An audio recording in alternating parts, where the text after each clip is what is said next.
Welcome back to our YouTube tutorial series. In this video, we will show you how to make a YouTube video view full screen on your PC. Let's get started. Step 1. Open YouTube. Launch your preferred web browser and go to youtube.com to access the YouTube website. Step 2. Select a video. Find the video you want to watch in full screen. You can browse through your subscriptions, search for a specific video, or explore the recommended content.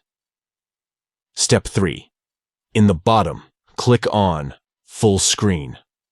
Once you have selected the video, locate the bottom right corner of the video player. You will find an icon that looks like a square. Click on this icon to enter the full screen mode.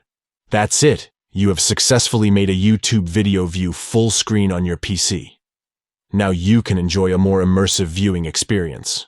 Thank you for watching this tutorial. If you found it helpful, don't forget to like and subscribe to our channel for more useful YouTube tips. See you in the next video.